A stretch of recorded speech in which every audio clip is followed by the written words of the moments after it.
Thanks again for following along with this four-part series of why real estate will not crash in 2023. Now, we've already talked about supply and demand, what interest rates really mean in our economy. We've talked about how our issue right now in real estate is not demand, it's affordability. High interest rates in 2022 have brought the housing market to a standstill. Now, this is something that's hurting a lot of people, and people are starting to panic about where we're going. But the good news is help is on the way. And it's in the form of a recession, which sounds a little bit weird, but as we've talked about before, recessions always bring lower interest rates, and lower interest rates always bring higher demand. Let's talk about what was different in 2008 versus today in 2022 going into 2023. The number one difference was the inventory. Now, over the past 40 years, we've averaged about 2.5 million homes on the market nationally, okay? In 2007, we peaked. Record high levels of 3.7 million homes were for sale in 2007. And to make matters worse, builders were building new homes at a pace that was far higher than new people were coming onto the market to buy those homes. And so this created a glut in the market of new homes, which led to softening housing prices. Now, if you fast forward to today, we have the opposite problem. We actually only have 1.2 million homes for sale on the market. We are at record low inventories nationally. And likewise, over the past 6 to 10 years, builders have been building less homes than there are new people coming onto the market. And so if you look at these charts, you're going to see that in 2007, 2008, the number of new households being formed versus the number of new houses being built was actually deflated. Likewise, when we come to today in 2022, that problem has shifted to be the opposite. We have far more people reaching adulthood wanting to buy a home, but we have far less homes for them to buy. And so this creates a problem for us. You know, Senator Mike Lee at the UAMP conference in September of this year said that right now in America, we are 20 million units short of demand for new housing. Now consider that along with the idea that 4 million people reach adulthood every single year.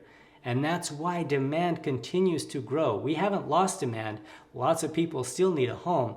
They just don't have homes to buy that are affordable for their situation. The next thing we want to look at are foreclosure rates. In 2008, foreclosure rates hit record highs.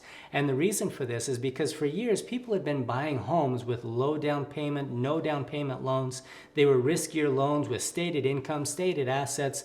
It was a very speculative market where you know, some homeowners or some home buyers were buying 3, 4, 5, 6 homes because they saw home values going up so fast that they saw there was a place for them to make a profit, right? And so this contributed to a record high foreclosure rate. Now you fast forward to today, and foreclosure rates are actually at record lows, as shows in this chart. In 2022, we have the exact opposite situation.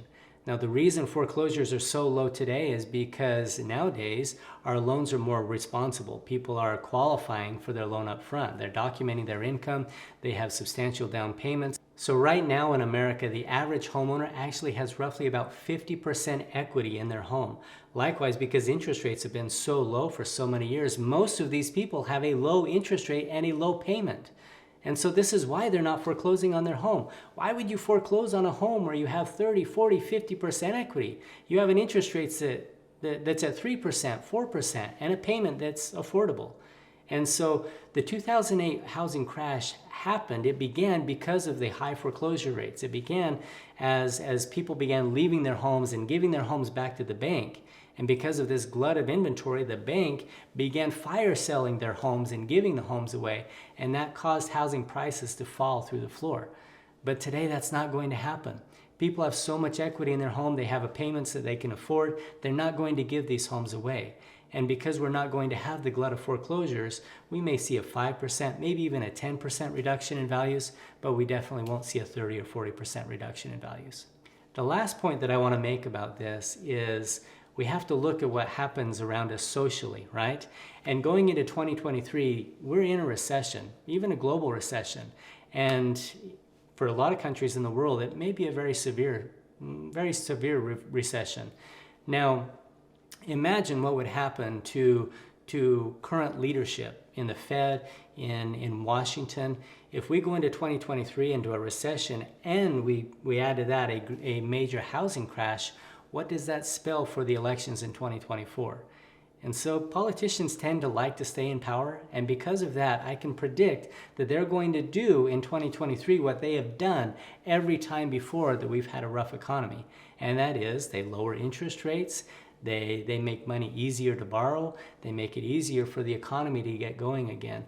And so that's why, in my mind, it's more realistic that we will see lowering interest rates over the next year versus lowering home values. We won't see homeowners dropping their home prices 30, 40, 50% to sell their home, but we definitely will see the government and the Fed dropping interest rates substantially to get the economy going again. So I understand if you're worried about real estate, if you're unsure of whether or not you should sell your home or if you should buy a new home over the next year. And so as you're considering these things, I would just recommend that you take it easy, right? Really look at the economy and what's really happening. Now, yes, things are a little bit scary for a lot of people, but the reality is that there are millions of people in America today that want to buy a new home. And as soon as buying a home becomes affordable again because of lower interest rates, they're going to come back to market and home values will stabilize and actually start going back up. And so depending on your situation, buying a home in early 2023 may be the very best decision you can make for yourself and your investments long term. If you have any more questions about this or anything else, please let us know. Give us a call. We'd be happy to be there to lead you through some of these things that are happening and clarify some of it so that you make the right decision for you and your family.